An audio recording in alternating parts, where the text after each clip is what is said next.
Gilbert K. Chesterton once said, "In everybody there is a thing that loves children, fears death, and likes sunlight. And this thing enjoys Charles Dickens." Before I tell you about the Christmas Carol, let me read to you what Charles Dickens himself wrote about this story.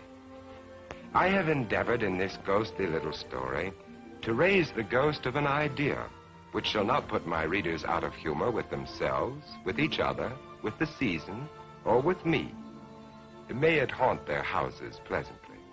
Charles Dickens. To begin with, Jacob Marley was dead. There is no doubt about that. You will therefore permit me to repeat emphatically that Marley was as dead as a doornail. Did Scrooge know that he was dead? Of course he did. Ebenezer Scrooge and he had been partners for I don't know how many years. Scrooge never painted out Marley's name, and so there it stood 7 years afterwards above the warehouse door. Ebenezer Scrooge. Oh, but he was a tight-fisted old sinner, hard and sharp as flint. The cold within him froze his features because he always carried his own low temperature with him. And he didn't thaw 1 degree, not even at Christmas.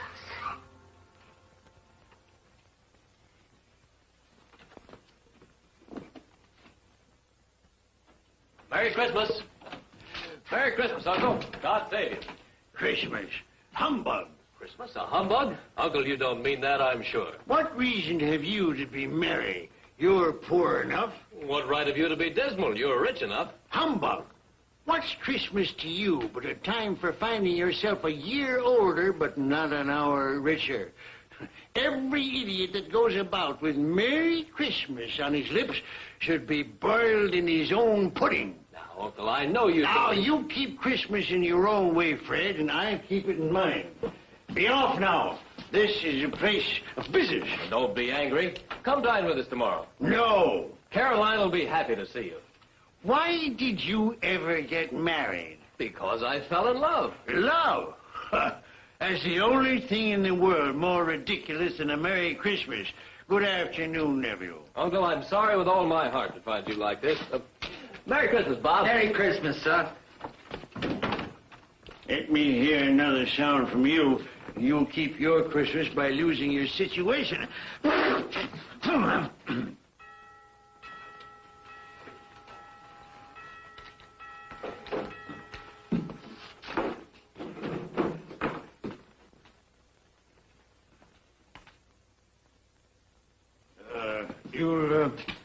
You'll want all day tomorrow, I suppose, Crescent. Quite convenient, sir. It's not convenient. But it's only 1 day in the year, sir. A poor excuse to pick the pocket of your employer every 25th of December. But be here all the earlier next morning. I will, sir. And a Merry Christmas to you, Mr. Scrooge.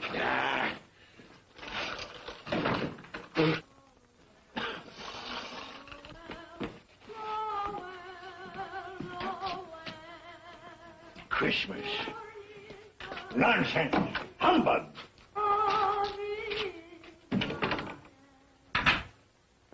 And while most of London was jovial and full of glee in honor of this Christmas Eve, Scrooge had taken his melancholy dinner at his usual melancholy tavern, and having read all the newspapers, he went home to bed. Scrooge lived in the chambers which had once belonged to Marley, his ex-partner, and as I have remarked before, Marley is dead these last 7 years. Dead as a doornail.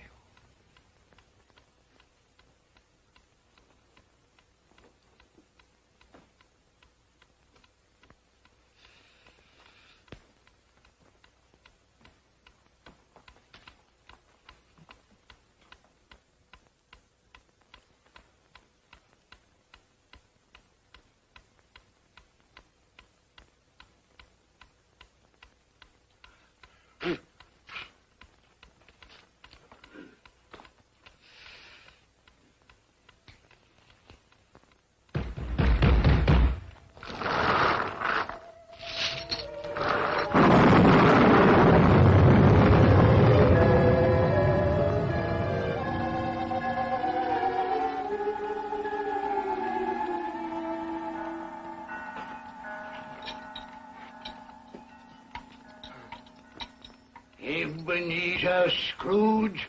How now? What do you want of me? Much. Who are you? Like I was your partner, Jacob Marley. You don't believe in me? I don't. What evidence would you have of my reality beyond that of your own senses? I don't know. And why doubt your senses? Because a slight disorder in my stomach could make my senses cheat me. You might be an undigested bit of beef, a blot of mustard, a fragment of underdone potato. Humbug, I tell you, humbug! Mercy on me, dreadful apparition. Now, do you believe in me or not? I do. But why do you come to plague me? And why do you wear that ponderous chain? I made it, link by link in my life, as you are doing for yourself on earth. It is now a part of my penance, and I am here tonight to warn you of a fate such as mine. But, Ebenezer, if you change your ways, you have a chance of escaping my doom. You were always a good friend to me, Jacob. Thank you. Thank you. You will be haunted by 3 spirits. Without their visits, you cannot hope to shun the path I tread. Expect the first tomorrow, when the bell tolls 1. Expect the next on the following night at the same hour, and the third on the next night, when the last stroke of 12 has ceased to vibrate. Couldn't I take them all at once, Jacob, and have it over with? Look to see me no more, and look that for your own sake you remember what has passed between us.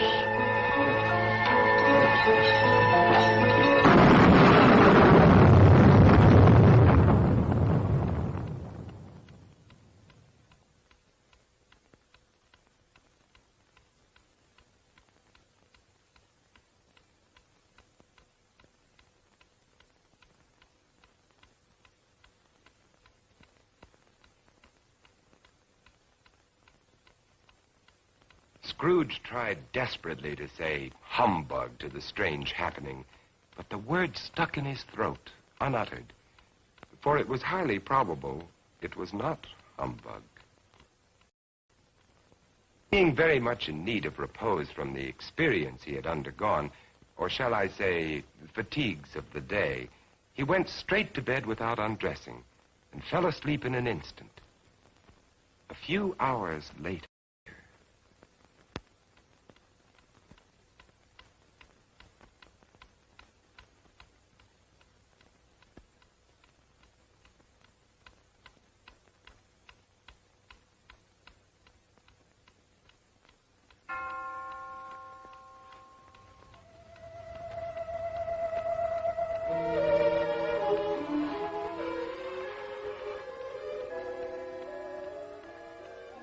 Are you the spirit whose coming was foretold to me? I am. Who and what are you? I am the ghost of Christmas past. Long past? No, your past. What business brings you here? Your welfare. I have things to show you, which are the shadow of the things that have been. Rise.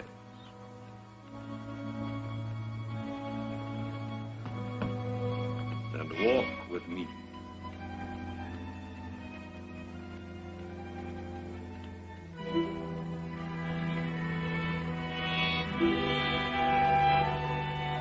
the ghost of Christmas past led Scrooge down the road which he had forgotten for so many years.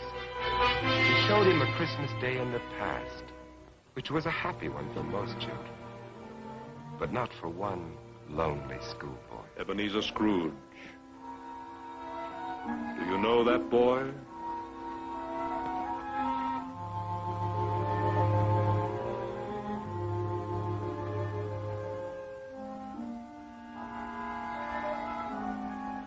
Yes, I do. It is I, as a boy. Oh, I remember that Christmas well. I felt so lonely. My playmates, they didn't like me. It was because you had shunned them.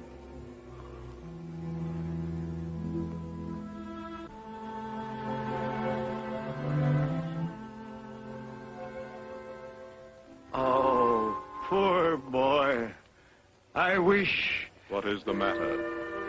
There was a boy singing a Christmas carol on the street last night. I should have liked to have given him something, that's all. Shall I show you another Christmas, 40 years ago, when a fair young girl released you from your marriage contract? No. Because she discovered you had ceased to love her. Your greed, avarice, and desire for wealth had killed the love she had for you. No, Spirit, show me no more. Leave me. Haunt me no longer. Awakening in the middle of a prodigiously tough snore and sitting up in bed to get his thoughts together, Scrooge had no occasion to be told that the bell was again upon the stroke of 1.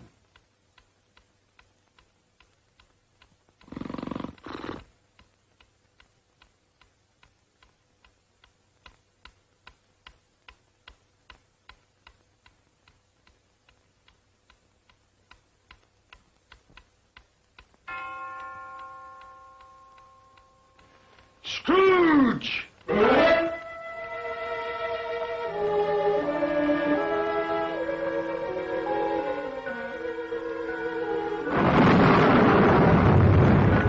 am the ghost of Christmas present. Look upon me. Yes, Spirit, conduct me where you will. I went forth last night on compulsion, and I learned a lesson which is working now. Tonight, if you have aught to teach me, let me profit by it. Touch my robe.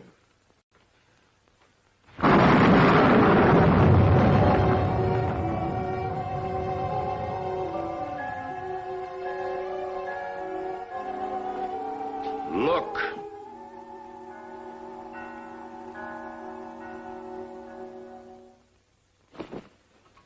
Belinda, bring the plates. Oh, Mother, Belinda, there's a great deal of work to be done. Help your sister. Missy, you get to... I came by outside. I could smell the sage and the onions. You knew it was off, Mother. Oh, I certainly did, boy. Peter, set the chairs. Can I put some chestnuts on the fire, Mother? No, your father will do that when he comes. What has gotten your precious father? And your brother, Tiny Tim? And Martha wasn't as late last year by half an hour. Oh. This is the house of your clerk, Bob Cratchit. But he has hardly a penny to his name. I, the ghost of Christmas present, have blessed his house. Here comes Bob now with another member of his family, Tiny Tim. And a Merry Christmas, everybody. And there you are, Tiny Tim, right in your own chair. Merry Christmas, Bob. And Martha. Yes, here I am again. Christmas wouldn't be Christmas without Martha coming to visit us. Bob. And how did Tiny Tim behave today, Bob? Fine. He told me coming home that he was glad he'd been to church, because it's pleasant to remember that the day is called Christmas, after he who made the lame to walk and the blind to see. Oh, beautiful Christmas table.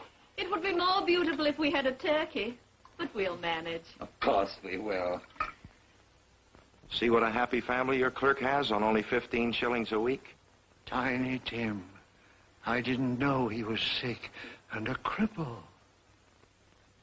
Mr. Scrooge. I give you Mr. Scrooge, the founder of the feast. The founder of the feast, indeed. I wish I had him here. I'd give him a piece of my mind to feast upon. Dear, it's Christmas Day. It should be Christmas Day, I'm sure, when one drinks the health of such an odious, stingy, hard, unfeeling man as Mr. Scrooge.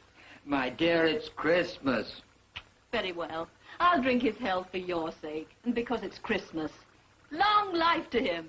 A Merry Christmas and a Happy New Year. A Merry Christmas and a Happy New Year. God bless us, everyone.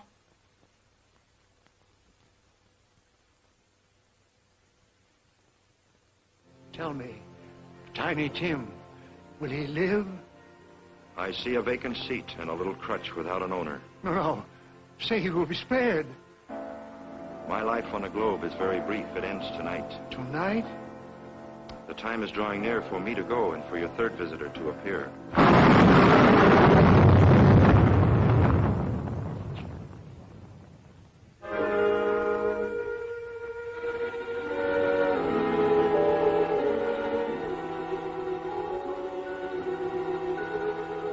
I am in the presence of the ghost of Christmas yet to come. Ghost of the future, I fear you more than any specter I have seen. But lead on, I want to know.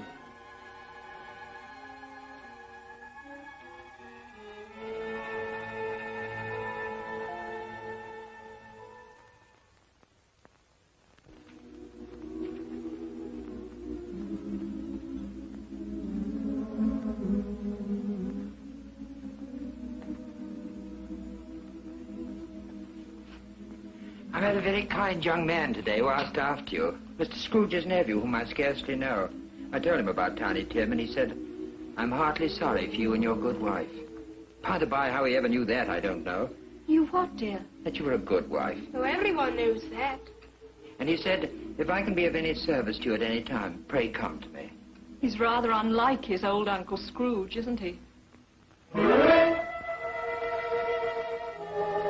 If you must torment me, be quick. Take me to what else you have to show.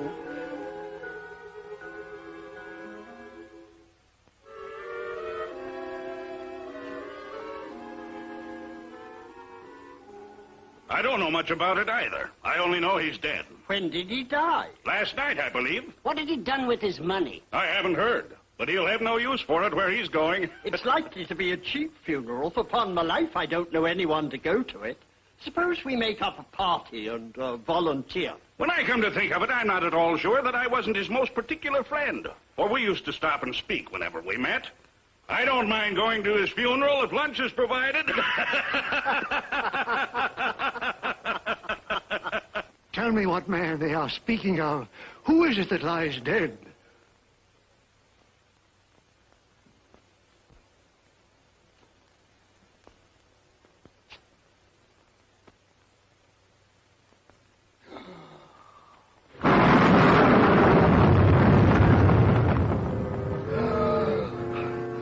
No, hear me. I am not the man I was. Assure me I yet may change the shadows you have shown me. I will honor Christmas in my heart and try to keep it all the year. Tell me I may sponge away the writing on this stone.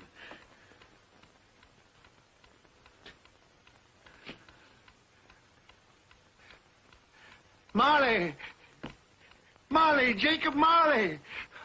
Heaven and Christmas time be praised for this.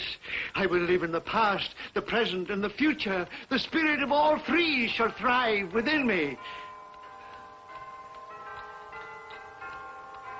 Boy,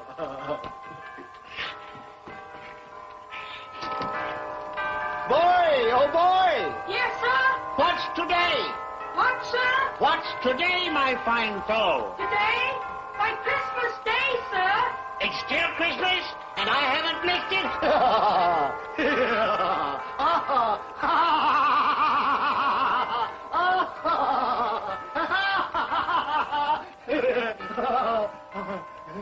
For a man who had been out of practice for years, Scrooge gave a most illustrious laugh, the father of a long line of brilliant laughs.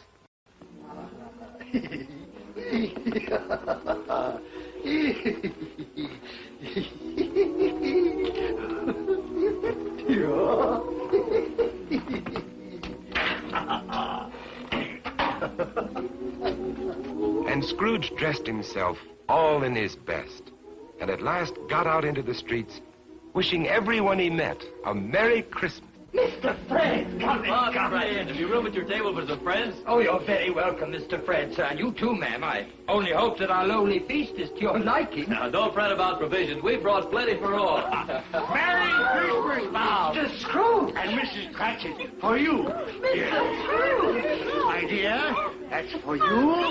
Darling, for you. For me? And you, sir. Oh, Mr. Scrooge, I don't know how we can ever thank you. Don't.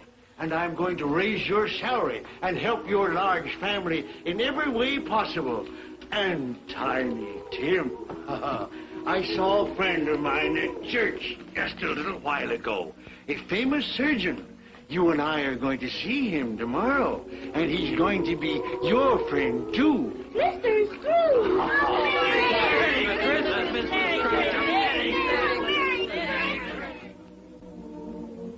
Scrooge was better than his word. He did it all and infinitely more. And to Tiny Tim, who did not die, he was a second father. Scrooge had no further dealings with ghosts, but it was always said that he knew how to keep Christmas well, if any man alive possessed the knowledge. May it truly be said of us, and all of us. And so, as Tiny Tim observed, God bless us, everyone.